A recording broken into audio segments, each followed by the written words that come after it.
Olá, sejam bem-vindos a mais um episódio do Veterinária 360 e sempre com um convidado muito especial. Hoje, para falar de um tema muito importante, muito relevante, nós vamos falar sobre coração, a cardiologia veterinária. Então, para falar sobre esse tema, sobre esse assunto tão importante, eu recebo o Dr. Guilherme Matteucci. Doutor, obrigado por ter aceito o convite para a gente bater um papo. Finalmente, né? Finalmente. E me conta um pouco como é que foi essa tua trajetória na medicina veterinária, hoje como médico veterinário cardiologista, mas antes de... O que te levou a escolher a medicina veterinária? Cara, olha, na verdade, eu acho que a história de todo mundo é muito parecida. Desde sempre você gosta de bicho e você vai teimando e até que você trabalha com isso no futuro, né? Então, desde sempre eu tive diversos tipos de animais. Eu já criei coelho, eu já criei galinha, eu já criei twister, eu já criei topolino, eu já criei... Teve época na minha casa que tinha 23 gatos. Que isso? Naquelas épocas de 20 anos atrás que não se castrava direito. Então, eu já tive de tudo um pouco. Então, a gente vai gostando, né? É claro, para ser veterinário não basta você gostar dos animais, né? Poxa, eu tenho exemplos de pessoas que amam animais, mas não conseguem ver um sangue, não conseguem ver o paciente mal, entendeu? Debilitado, né? Exatamente. Não é o que eu costumo falar, que não é uma profissão só de lambida no rosto, né? Exato. É uma carga emocional bastante importante, né? Principalmente na cardio também, que a gente pega muito paciente já passando muito mal, com respiração ofegante, muita tosse, né? Então, mas é basicamente isso, né? Eu comecei, então desde criança eu sempre gostei de animais. Fui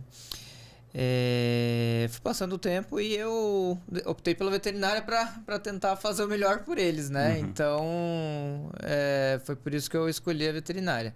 Legal. E por que a cardiologia, né? Quando a gente fala de medicina veterinária, principalmente ali na clínica e o atendimento de pequenos animais, a gente tem um leque muito grande de especialidades, né? E por que a cardiologia? Na verdade, eu acho que a veterinária é a segunda profissão com mais áreas, se eu não me engano. De atuação, Se eu não me engano, eu acho que é a segunda. Mas a questão é que eu me testei bastante na faculdade, né? Poxa, quem nunca gostou de selvagens, de silvestres? Quem nunca fez uma optativa de silvestres? Quem nunca, pensou em trabalhar na indústria, inspeção, entendeu? Então, o porquê da cardiologia, eu fui percebendo que a minha área de atuação era pequenos animais, entendeu? E especificamente, né, a clínica de pequenos animais. Eu nunca fui uma pessoa de fazer cirurgia, já fiz cirurgia, mas não é a minha área. E a cardiologia ela veio porque é uma área que é uma área muito dinâmica, né, que eu gostei desde o início das aulas da faculdade, entendeu? Eu passei as aulas no 4º ano, né? Depois fui para residência, tive bastante contato na residência com pacientes cardiopatas, né? Doenças respiratórias em geral. E acabou que, terminando a residência, eu já comecei a fazer os cursos de cardiologia, pós-graduação de cardiologia. Então, é mais pela afinidade, né? Tem um pouco de complexidade também, né? Você não pode... É aquilo que a gente falou no começo, não é... Precisa ter um pouco de sangue frio, porque você pega... às vezes pacientes muito graves que já estão mostrando sinais aí até de sair... de sair o líquido pulmonar pela boca, e você precisa resolver aquilo, entendeu? Mas basicamente é por afinidade e não menos por ser um pouco mais complexo, né? E que é uma área que eu gosto bastante, sempre gostei. Legal. E quando a gente fala ali das doenças cardíacas em cães e gatos, né? Quais são as mais comuns, né? O pessoal que está nos assistindo, nos ouvindo, às vezes tem muita dúvida, né? Quais são os sinais, quais são essas doenças que são mais comuns para essas espécies? Na verdade, a gente poderia, acho que de forma didática, né? A gente poderia dividir doenças cardíacas em pequenos animais em cães de pequeno porte, gatos e cães de grande porte, né? Se você for falar em termos técnicos, né? Cães de pequeno porte, que é realmente a grande maioria de pacientes que a gente atende, são pacientes mais predispostos às doenças valvares, principalmente a doença valvar mitral, tá? A degeneração da válvula mitral, que é a válvula do lado esquerdo do coração. Sabe por que é válvula mitral? Não, por quê? Já ouviu falar? Sim. É por causa da mitra do Papa. É por causa da mitra. É a válvula bicúspide. É a válvula bicúspide. Pelo formato ali. E pelo formato. E realmente parece, se você olhar, parece aquela mitra que aquela simbologia ali. Que o Papa tem na cabeça, que ela abre assim. Ela abre assim. Então, realmente vem mitral ou bicúspide, né? Então, a origem do nome, mais ou menos, nesse sentido. E cães de pequeno porte têm bastante predisposição a doenças valvares, principalmente doença valvar mitral. Tá. Gatos. Normalmente, doenças mais comuns em gatos são doenças do miocárdio do gato, que por questões, fatores genéticos, individuais, o miocárdio do gato ele aumenta, ele espessa, ele fica mais espessado. E isso traz uma dificuldade de relaxamento do coração e de dificuldade de funcionamento, hemodinamicamente falando. Essa doença é a cardiomiopatia hipertrófica, né? É uma hipertrofia do músculo cardíaco que tem seus graus de gravidade e de evolução. E cães de grande porte, que hoje é um pouquinho mais difícil da gente atender, apesar de hoje a gente tem bastante Golden hoje, sim, né? Mas, querendo ou não, ainda... Pessoal, a verticalização que a gente fala, né, da sociedade, né, faz a gente querer ter cães de pequeno, médio porte, que acaba sendo mais fácil também. Nos apartamentos, né? Nos locais menores, assim. Locais menores, né? É complicado você... Principalmente também os apartamentos hoje ficando cada vez menores, né? Não é em qualquer apartamento que vai caber um Golden. Exatamente. Não é em qualquer apartamento que vai caber um Golden. E vale a dica aqui, né? Pra gente continuar, que o pessoal tem um pouco de noção ali que algumas raças, elas precisam de locais específicos. Com certeza. Né? De espaço, para brincar, para correr, né? Em questão de gastar energia, em questão também de piso liso também, né? Que se a gente for puxar para esse lado também, né? Problemas articulares, né? Então, mas essas raças maiores, né? Acho que Golden é uma raça que a gente pega. Rottweiler. O Doberman, que hoje não é uma raça que a gente tenha tantos exemplares hoje, né? É uma pena. O Doberman é uma raça... eu gosto muito. É uma raça maravilhosa. E a doença cardíaca principal deles é a cardiomiopatia dilatada. Na verdade, o coração ele não bate, ele não contrai direito. Então, isso vai levar também à insuficiência cardíaca congestiva, aumento cardíaco e todas as complicações decorrentes disso. Sim. Então, quando a gente está falando dessas raças, você classificou bem, né? Os gatos, os cães de pequeno porte, os cães de grande porte. Mas para o tutor que tem esses animais em casa, independente do tamanho, do porte, quais são os sinais que esses animais apresentam, que deve-se tomar um alerta? Opa, meu animal apresentou esse problema, tá na hora da gente investigar. A questão toda é o que eu costumo falar para os tutores, eu tento sempre deixar claro em redes sociais também, é que é não esperar demonstrar o problema, né? Os nossos animais, eles são feitos para demonstrar o problema quando o problema está bastante grave, né? Evoluído. Entendeu? Então, de forma geral, eu recomendo avaliações cardiológicas anuais a partir de uma certa idade, entre 7 e 8 anos. Tá? E dependendo, não fizemos avaliação, né? Digamos que a gente não tenha tido essa precaução. Principais sinais que podem acontecer, principalmente sinais respiratórios, né? O cão, principalmente o cão de pequeno porte, né? O primeiro sinal que ele pode apresentar é um engasgo, né? E eu vejo muito isso porque logo antes de eu entrar na faculdade, o meu cachorro, ele morreu de doença cardíaca. E normalmente o tutor, ele vai no veterinário falando que o paciente tem que está engasgado. Comeu um osso, às vezes comeu alguma coisa, está engasgado. E foi exatamente o que minha mãe falou na época, né? Ele não sabe identificar, não sabe identificar. Realmente tinha o paciente, o meu cachorro Lucky, ele tinha uma alteração cardíaca. E desses engasgos passaram a cansaço fácil, né? Passaram a dificuldade respiratória, desmaio e acabou indo de causas cardiológicas, né? Mas o principal sinal clínico que normalmente acontece nos cães, principalmente os cães de pequeno porte, é o engasgo, tá?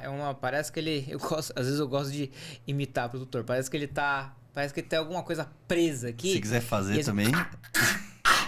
É uma coisa... Parece é um pigarro, como se o cara tá pigarro, entendeu?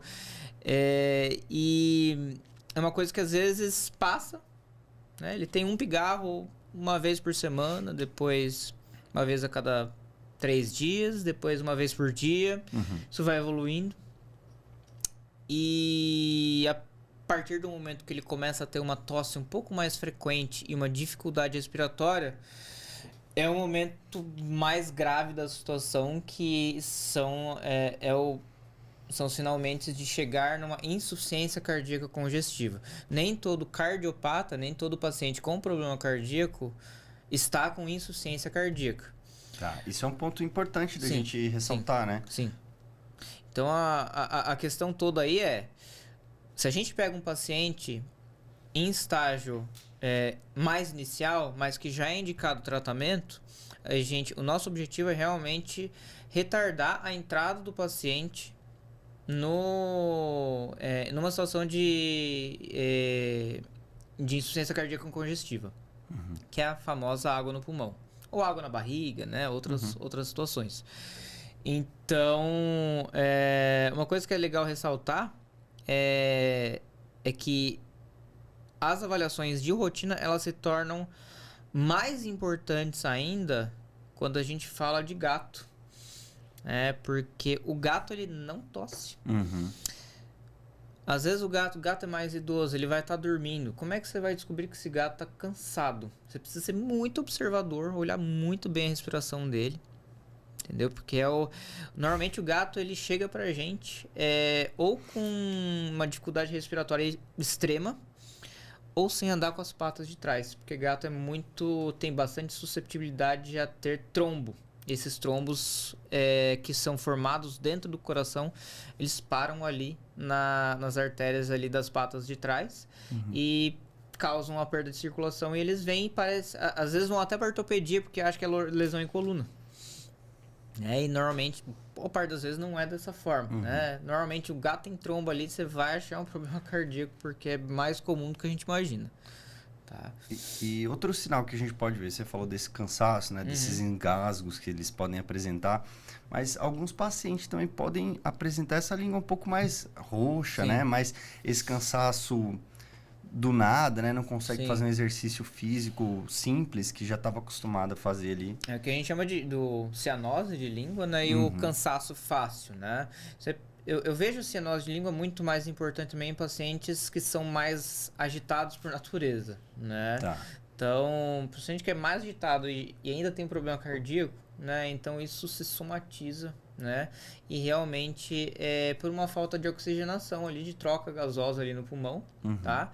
E que vai realmente fazer com que ele não consiga...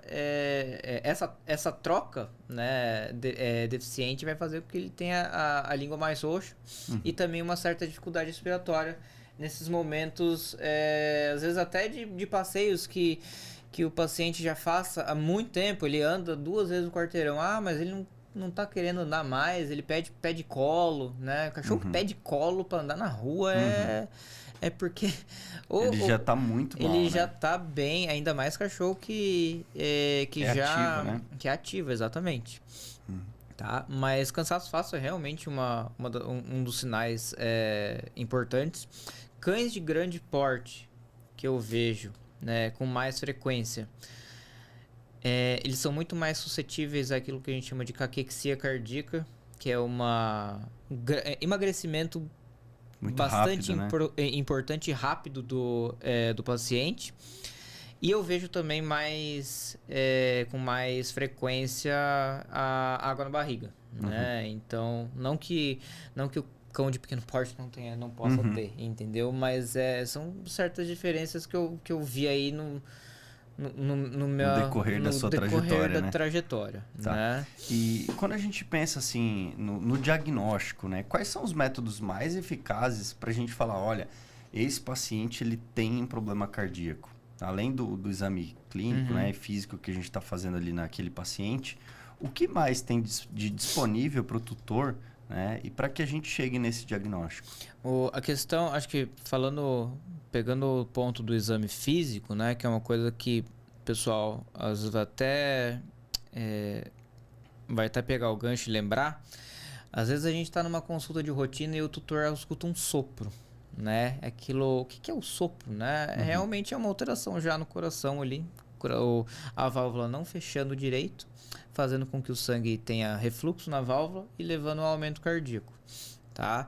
Em termos de exames que a gente pode fazer para poder tanto diagnosticar quanto estadiar essa doença cardíaca, nem todo paciente que tem sopro precisa tratar. Essa que é a questão. Né? Basicamente a gente tem os 3 exames principais que a gente usa para estadiar bem, que faz em qualquer consulta cardiológica de rotina, que é o ecodoppler cardiograma, que é nada mais, nada menos do que o ultrassom do coração. O ultrassom do coração a gente... não é só ecocardiograma, né? Tem o Doppler também, então a gente faz a gente mede os fluxos, a gente vê como que tá o relaxamento. A estrutura mesmo, a estrutura, né? A gente faz realmente um exame em tempo real ali, vê como que esse coração tá batendo, como que ele tá funcionando, se tá direito, se não tá, se ele tem se esse coração tá aumentado, se ele não tá aumentado, se ele tem uma insuficiência valvar, mas ainda não tem aumento.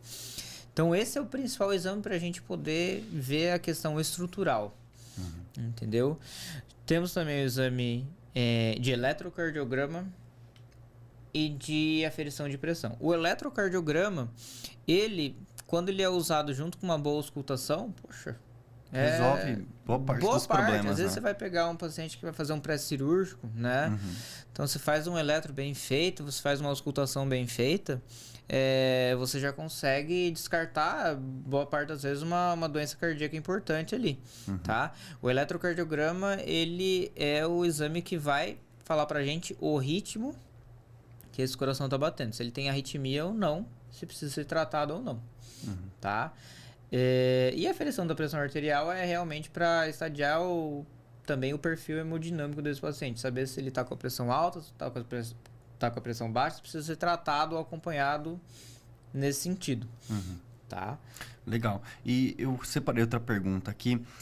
Como que os tratamentos, né? Como que estão disponíveis para os tutores? Hoje a gente tem a medicina veterinária avançada, né? A gente tem tecnologia, tem todos esses exames, né? A questão do diagnóstico, de conseguir trazer para esse paciente algo de alta performance, né? Sim. Como que está hoje a questão ali da... Olha, eu tô formado há 13 anos, eu acho. É outra realidade hoje. É outra realidade. Né? Hoje você tem acesso melhor às medicações, você tem acesso melhor aos exames. É muito mais fácil ter um exame cardiológico hoje que você tinha 10 anos atrás. Sim. É muito mais fácil. você tem melhor acesso às medicações manipuladas, você tem infinidade de farmácias de manipulação que fazem um trabalho muito bom nesse quesito, tá? Tá muito mais fácil hoje. Meu cachorro não toma remédio porque ele é chato tomar remédio. Nossa, existem outras formas, não precisa ser de fato uma cápsula ou um comprimido, a gente pode manipular em forma de biscoito. Hoje em dia está muito mais fácil. Tem muitas opções, né? Tem muitas opções. Hoje em dia tem muitas opções para você poder tratar e você poder acompanhar bem o seu cão cardiopata. Tá? Então, com certeza, só não trata quem não quer. Exato. Essa é a grande verdade. Mas o meu cachorro é assim... sempre tem um jeito. Sempre tem um jeito. Sim. E quando a gente pensa assim, na questão da vida desse animal, quais são os cuidados que esse tutor, ali pensando na questão alimentar mesmo, que tem muita influência com toda a questão cardiológica, Sim. né? O que a gente pode alertar para esse tutor? O que eu costumo falar para os tutores, né? Que eu sempre coloco nas recomendações, toda a receita que eu faço atendimento do paciente. O paciente não precisa tomar absolutamente nada. Eu sempre faço um checklist ali de recomendações. Então, recomendações principalmente em relação à alimentação, tá? A gente precisa ficar muito bem, de muito olho no sódio do alimento, né? Quantidade de proteína, tá? Normalmente a gente tem hoje em dia, é o que a gente estava falando, a questão das medicações está muito mais fácil e as rações também estão muito mais fáceis, né? E não só rações, eu dou a opção também do tutor não quer fazer ração, alimentação natural, né? Existem essas duas opções. As marmitas também, hoje a gente tem as marmitas que entregam na casa do tutor, né? Tem de tudo. E ele vai lá, você consegue fazer direitinho para o paciente, né? Isso ajuda muito, muito. A alimentação ajuda muito. Dieta hipossódica hipossódica com menos sal, né? Nos momentos que forem já indicados, né? Sempre indico também nível de exercício. Quanto que meu pet pode fazer de exercício? Entendeu? Ele pode fazer muito, ele não pode fazer pouco. Nem todo paciente que tem uma doença cardíaca ele precisa ficar de repouso absoluto, entendeu? Então, tem níveis de exercício que a gente pode liberar para esse paciente, tá? E ele viver uma vida idosa da melhor forma possível, tá? Coisas que eu também recomendo, que eu também falo, pacientes muito ansiosos, eu sempre tento tratar um pouco dessa ansiedade também. Isso influencia muito. Às vezes tem aquele cachorro muito ansioso, ansiedade de separação... Quantos pacientes que não tem desmaio quando o tutor chega em casa, quer pular e pular em cima do tutor e daí acaba tendo uma crise, entendeu? Então, a questão da ansiedade também é importante, tá? Novas avaliações também são importantes. Suplementação também, né? Eu sempre entro com dou a opção de nutracêuticos também, né? Ômega 3, tudo mais, tem um monte de coisa que a gente pode usar, tá? Mas a questão é que serve para eles como serve pra gente. Não é só tomar remédio, né? A gente tem que comer bem, tem que dar uma boa ração para eles. E tem proporcionar uma qualidade de vida, né? Não, com certeza. Então não é simplesmente, mas ele tá muito difícil de fazer o controle. O paciente tá tossindo muito ainda. Aí você vê o cachorro tá comendo salsicha, sabe? Daí ele tá comendo outras coisas que às vezes não é o ideal para ele. Entendeu? Então, não é só dar o remédio, é tratar ele como um todo, né? Porque isso aí é o que vai dar realmente uma qualidade de vida. Qualidade de vida, com certeza. Legal. Então, você comentou no início que indica as avaliações anuais a partir do 7º, 8º ano de vida desse animal. Sim. Né? Então, sempre ele pensando já nesse pet, que é meia vida, já indo para casa do senil, né? Ele já ficando um idoso, né? Claro que existem também os pacientes que nascem com problema cardíaco, mas isso aí é uma parcela menor, né? É uma parcela menor, assunto para a gente tratar depois, mas o próprio veterinário, na auscultação de rotina, ele já vai perceber uma coisa disso, ele vai encaminhar antes. entendeu? Já consegue ter uma noção ali, com certeza, né? Com certeza. Tá. Então, fazer esses check-ups anuais, né? Sim. Avaliar como que tá esse animal, se tá indo bem. Não só os exames cardiológicos, né? Mas tudo que engloba ali, o hemograma, perfil hepático, perfil renal. É uma parte, né? O cachorro não é feito só de coração, como Exato. não é feito só de exame de sangue. Exatamente. É uma análise conjunta, né? Exatamente. Não adianta a gente ter um cachorro super bem controlado da parte cardiológica e tá com uma alteração renal super importante e não fazer exame há 2 anos do rim, entendeu? Então é uma coisa, é tudo jogando junto no mesmo time, né? E a gente, finalizando esse assunto dos pets idosos, né? Mas a gente pode voltar também ali para a questão dos pré-cirúrgicos. Sim, né? sim. O que a gente pode alertar para esse tutor, né? A importância dos exames cardiológicos pré-operatórios. A gente tem muito mais segurança realizando, né? Na verdade, a segurança é pro tutor, pro veterinário que está fazendo cirurgia, pro veterinário que está fazendo anestesia, o anestesiologista, tá? Então, a importância... Existem muitos cães, que é aquele assunto que a gente falou no começo do episódio. Tem muitos cães que eles têm o coração alterado, relativamente compensados, mas eles não demonstram sinais clínicos. Não demonstram, às vezes não tem tosse, às vezes não tem nada. Tá bem, né? Tá bem. Só que às vezes uma anestesia pode desencadear alguma coisa mais importante. Então, o fato dos exames pré-cirúrgicos serem feitos é mais por causa disso. A gente precisa ver se esse coração tá bom. Entendeu? Então, é para saber se esse paciente tem condição de ter um bom tempo de anestesia, um bom tempo de procedimento que seja suficiente para cirurgia, tá? E isso aí ajuda muito a gente. Claro que a gente não precisa fazer todos os exames pré-cirúrgicos em todos os pacientes, mas uma boa auscultação, é aquilo que a gente falou, uma boa auscultação, uma aferição de pressão, um eletrocardiograma já vai ajudar bastante. Putz, eu escutei um sopro aqui, né? Sempre é cautela ali, né? Uma cautela, né? Exatamente. E eu sempre comparo a medicina veterinária com a medicina humana, né? Que, por exemplo, você precisa de um médico humano e precisa de uma cirurgia, você tem todo esse feedback, você faz esses exames pré-operatórios, né? Você é avaliado com anestesista, você já realizou esses exames, então você vai para o centro cirúrgico e toda a equipe vai muito mais segura para o procedimento do que você ter aquela dificuldade de ter um problema ali. Sim. Né? E eu acho que vai muito também dos últimos 10, 20 anos, a humanização que a gente teve, né? Porque antigamente o cachorro era de quintal. Hoje em dia os cachorros dormem com minhas filhas. Sim. E a cachorra dorme com as minhas filhas. Então, não deixa de ser um membro da família hoje em dia. Então, a gente faz os exames de precaução para realmente poder ter a máxima segurança para todo mundo. Todo mundo sai ganhando com isso. Sim. Né? Legal. Guilherme, a gente está chegando na parte final do nosso episódio. Foi muito bom contar com você, com a sua experiência para falar, trazer as informações para os tutores, para os alunos de veterinária, para os médicos veterinários. Então, muito obrigado, viu? Obrigado, o prazer foi meu. E falar de cardiologia é muita coisa. Sim, né? É muita... mas que a gente faça essa introdução, mas né? a gente faz uma introdução e pelo menos espero que tenha dado para passar um pouquinho aí de um panorama legal aí da realidade na veterinária aí da cardiologia. Com certeza, foi muito legal, muito bacana.